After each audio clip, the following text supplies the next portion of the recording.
Hey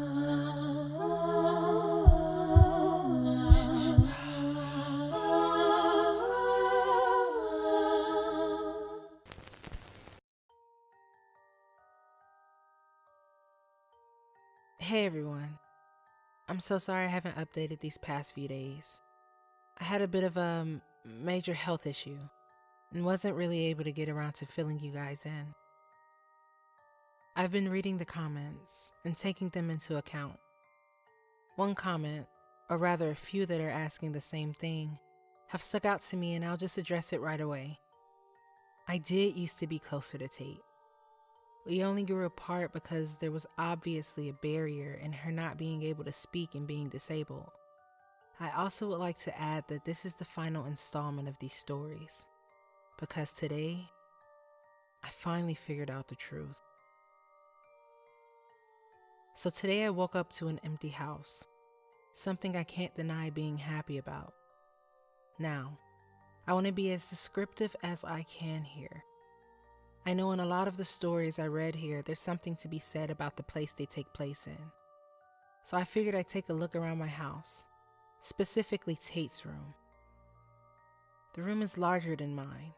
She and I used to share it, and the space where my bed used to be is now filled with pastel-colored pillows and stuffed animals. There's a closet door on the far end of the room, and there's not much in it besides some clothes and a beanbag.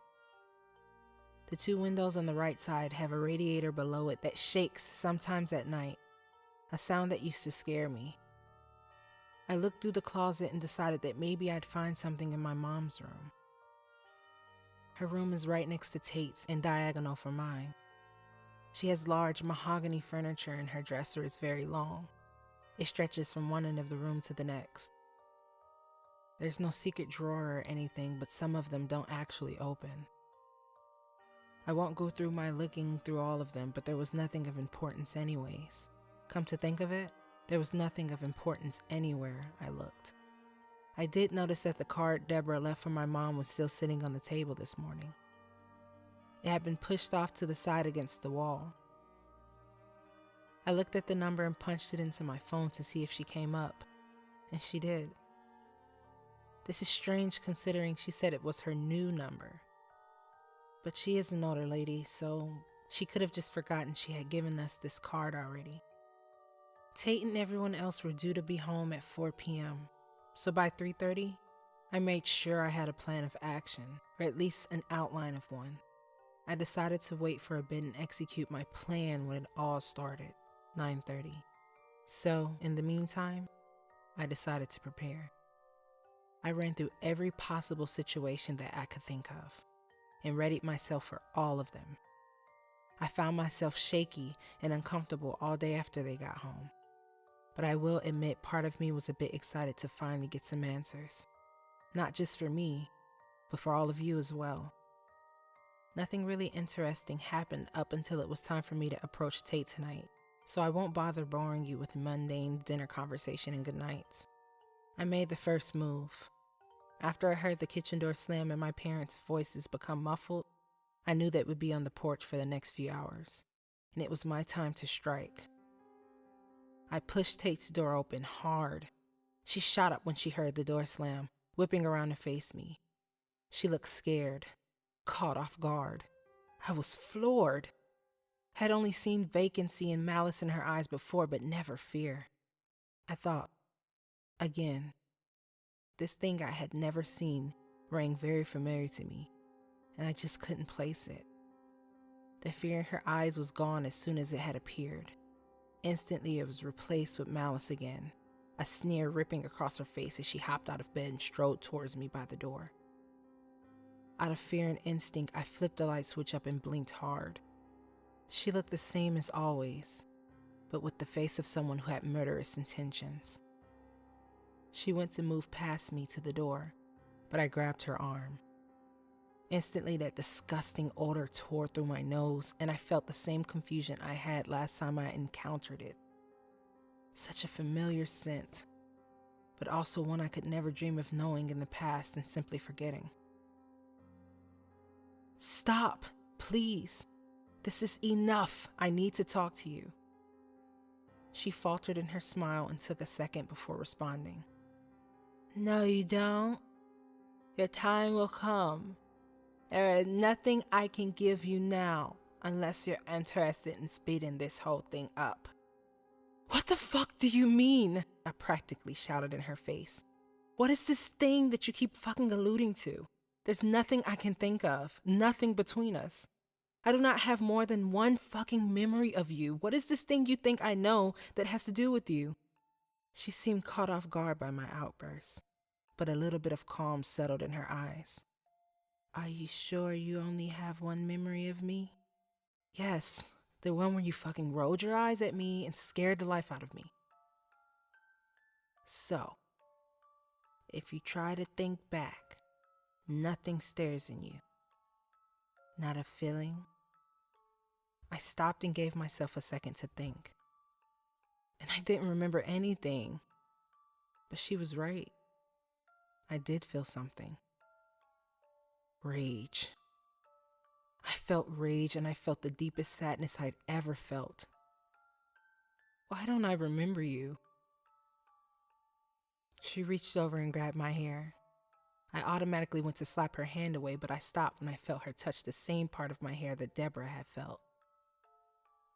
The second she touched me, I remembered. I remembered everything up until I was 13, the sadness and the rage. She had stolen my whole childhood, and I had 10 years to let those feelings of resentment build up. I had watched my parents care for her and practically forget about me for years, and something in me festered. I gasped when she let go of my hair. What the fuck? What was that? That was all of the time you never bothered to wonder why you had forgotten. She was right. I had never bothered to think back far enough to realize, or care, that I couldn't remember much of anything at all after that day that I had thought she rolled her eyes at me. Why did you roll your eyes at me? I knew it was a stupid question to ask, but it just flew out of me. Oh, I didn't. You had a nightmare. I know that sounds stupid, but you were so young that you kept that memory close to, on some level, justify that hatred you have for me in your heart.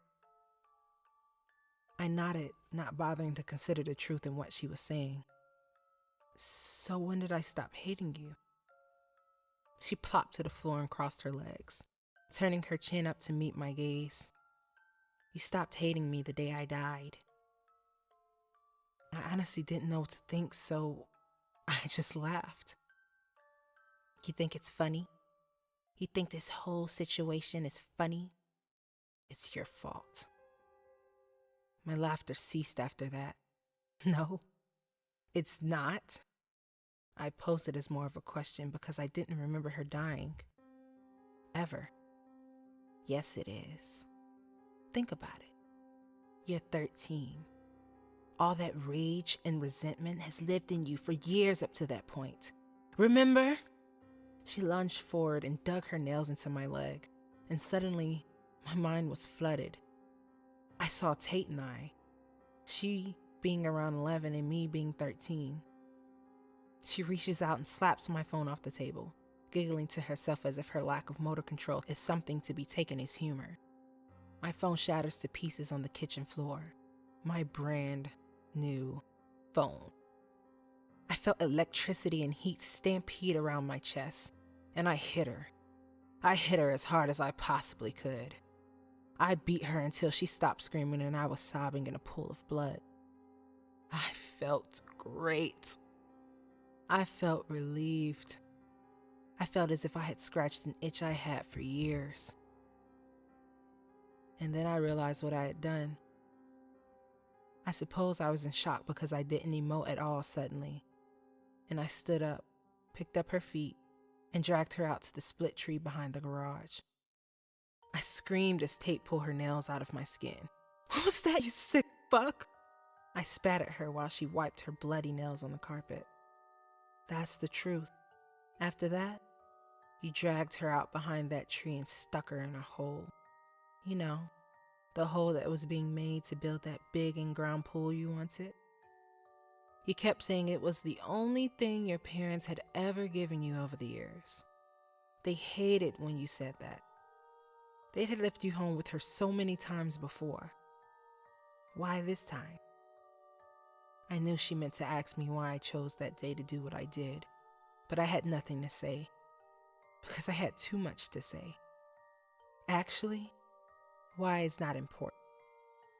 Right now, what's important is that you come with me.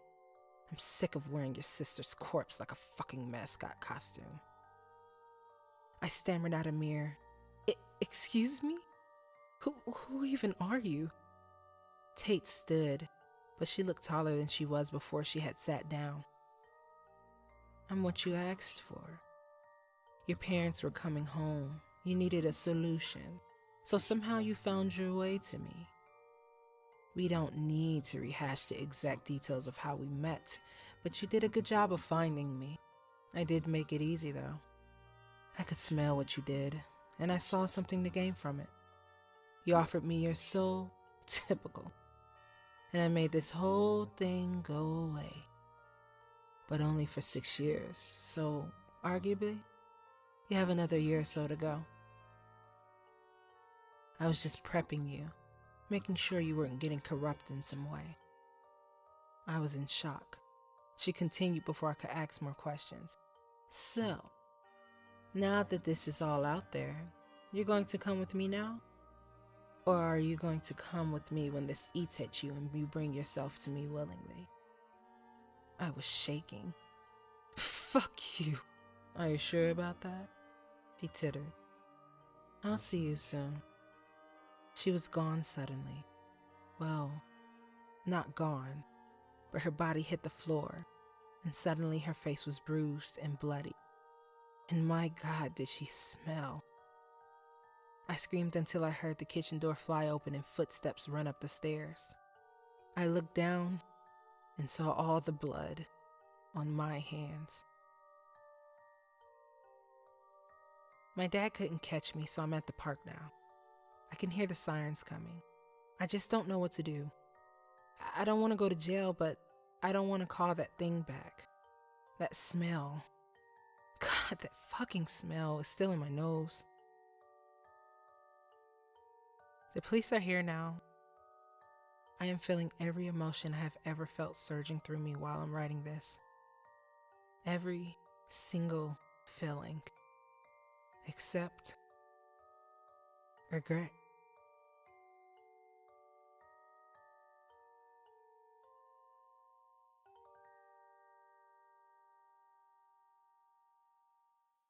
Hey guys, if you enjoyed this video, please like, comment, share, and subscribe to my channel.